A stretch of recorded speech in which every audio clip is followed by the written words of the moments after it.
comme disait Namietch, c'est qu'il y a eu des événements qui sont passés le 13 mai, mais que la situation au pays, elle était déjà bien compliquée avant.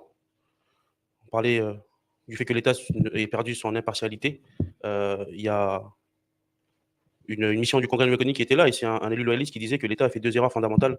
La première, ça a été de faire un référendum sans le peuple premier. Et la deuxième erreur, c'était de faire le passage du texte sur le projet de loi constitutionnel par rapport au dégel du corps électoral. Tout ça pour dire que le 13 mai, ça a été finalement le passage du texte, ça a été l'étincelle qui a fait que l'atmosphère s'embrase et s'est embrasé au pays de manière très factuelle.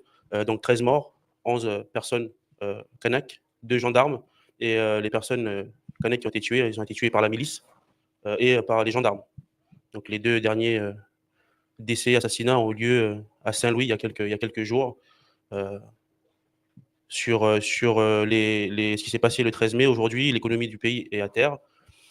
On a 750 entreprises à peu près qui ont été détruites totalement ou partiellement, 1200 entreprises qui ont cessé de fonctionner.